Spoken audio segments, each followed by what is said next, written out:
हरि शरणं सच्चिदानन्दरूपाय विश्वोत्पत्त्यादिहेतवे तापत्रयविनाशाय श्रीकृष्णाय वयं नमः। यं प्रव्रजन्तमनुपेतमपेतकृत्यं द्वैपायनो विरहकातर आजुभाव पुत्रेति तन्मयतया तरवोऽभिनेदु तं सर्वभूतहृदयं मुनिमानतोऽस्मि। यस्वानुभावमखिलं श्रुतिसारमेकम् अध्यात्मदीपमतितितीर्षतां तमोन्धं संसारिणां करुणयाः पुराणगुह्यं तं व्याससूनुमुपयामि गुरुमुनीनाम्।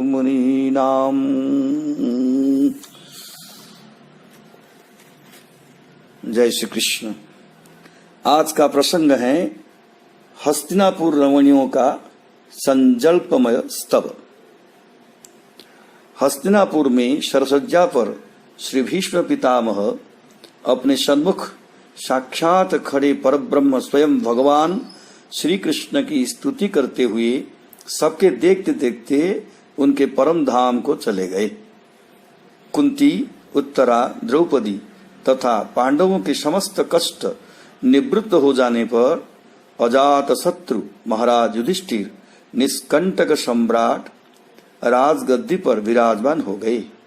अब भगवान श्री कृष्ण ने उनसे द्वारका जाने की अनुमति मांगी।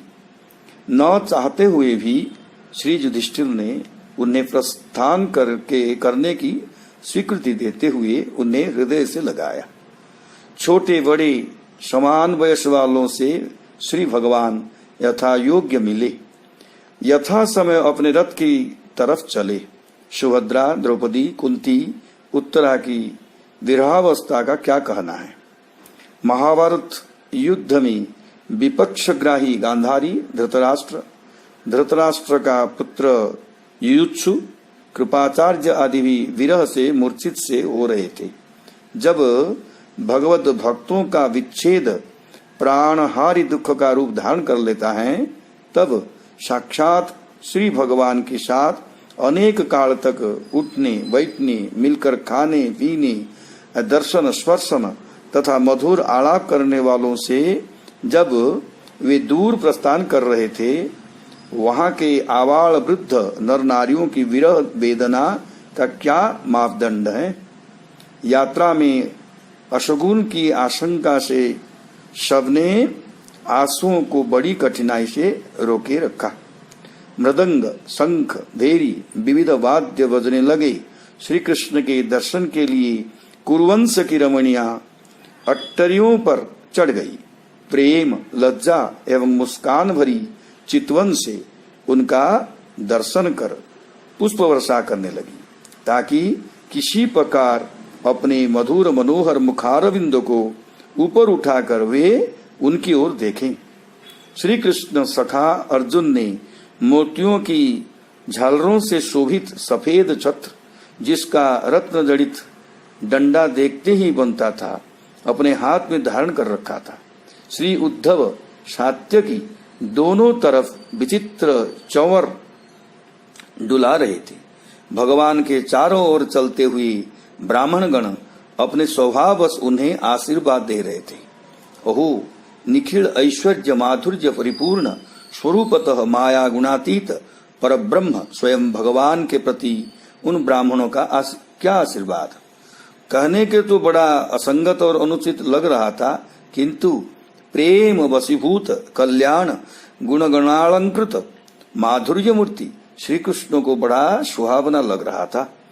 उधर हस्तिनापुर की कुलीन रमणियां, जिनका चित्त भगवान श्री कृष्ण में निविष्ट हो चुका था, आपस में ऐसा कथोपकथन करने के लगी कि सबके कान मन उनकी ओर ही आकर्षित हो रहे थे।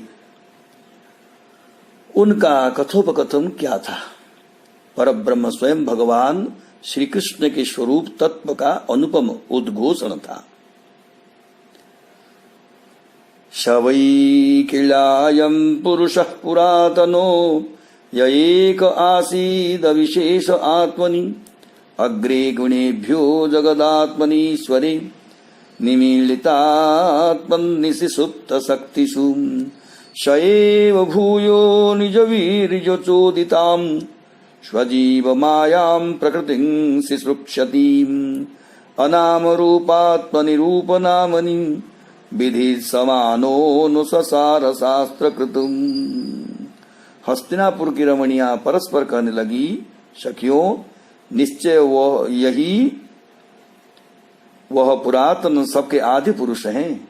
प्रकृति के सत्वादि गुणों के क्षीवित होने से पहले अर्थात सृष्टि से पूर्व महाप्रलय के समय जब जीवों की उपाधि रूपा सत्वादि शक्ति प्रकृति के अंतर्यामी पुरुष में लीन हो जाती है और जगतवासी समस्त जीव उस अंतर्यामी पुरुष में लीन हो जाते हैं, तब जो अपने प्रपंचातीत धाम में अकेले अद्वितीय रूप से अवस्थान करते हैं वही ये श्री कृष्ण हैं। समस्त जीवों के अंतर्यामी पुरुष में लीन होने पर वे देव मनुष्य आदि नाम और रूपों से रहित हो जाते हैं।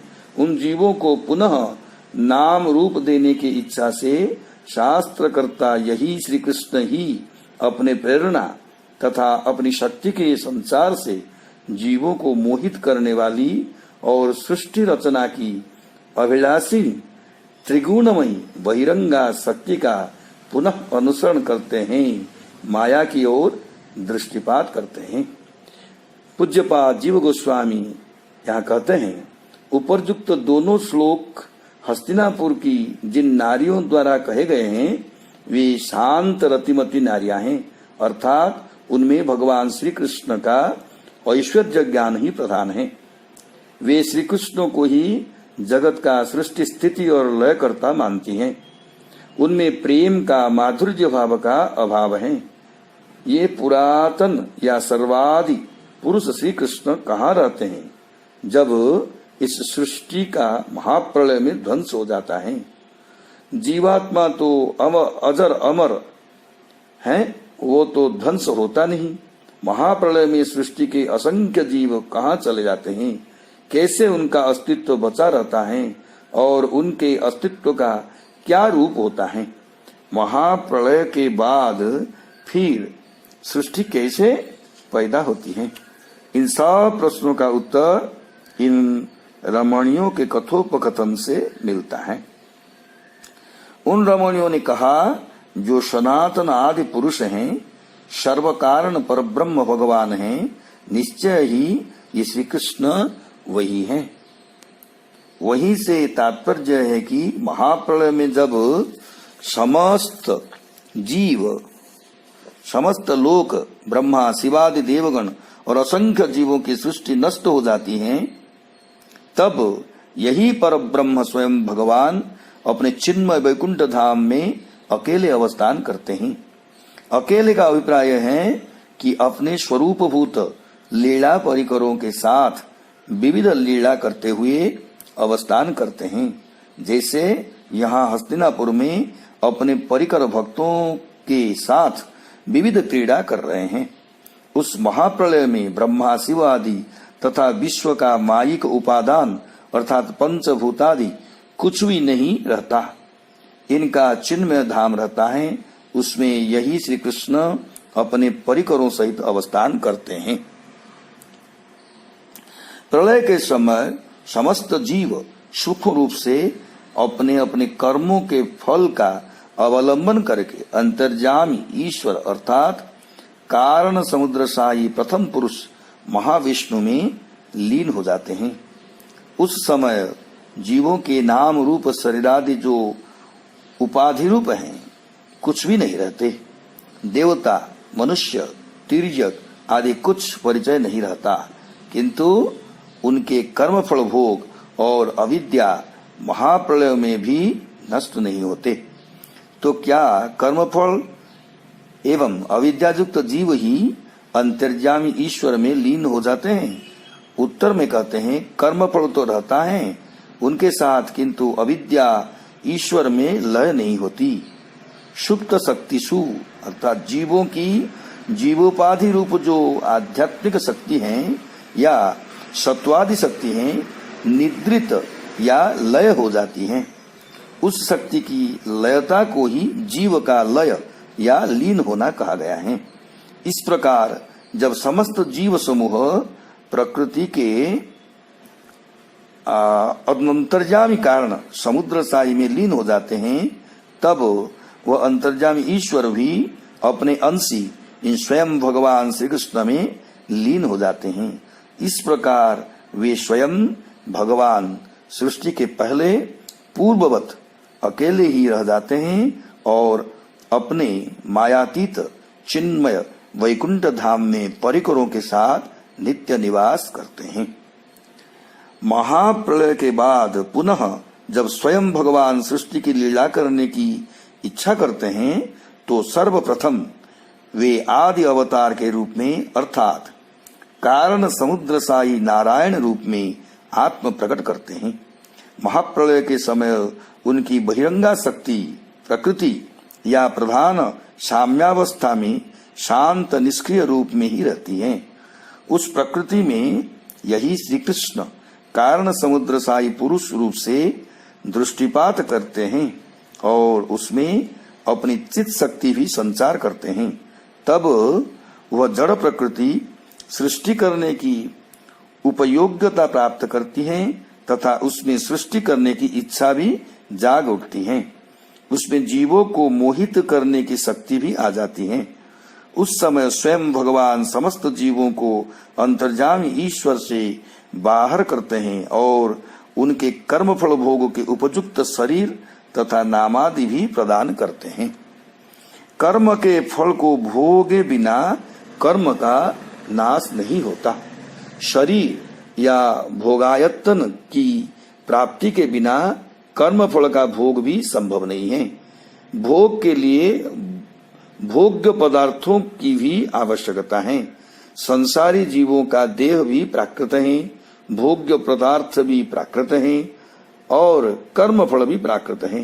अतएव प्रकृति की सहायता से ही स्वयं भगवान सृष्टि लीला का अनुसरण करते हैं।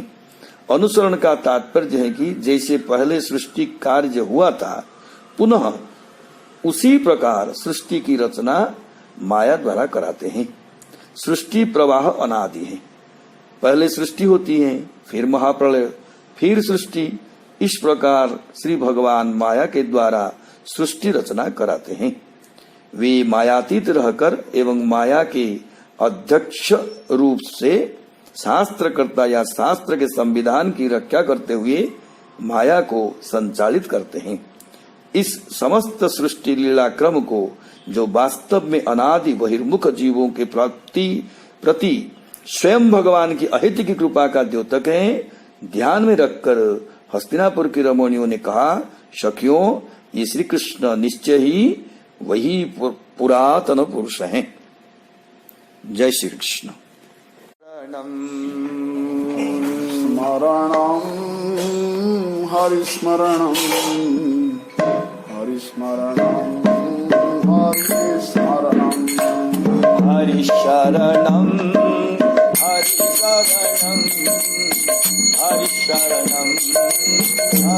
हरिशरणं हरिशरणं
हरिस्मरणं हरिस्मरणं हरिस्मरणं हरिस्मरणं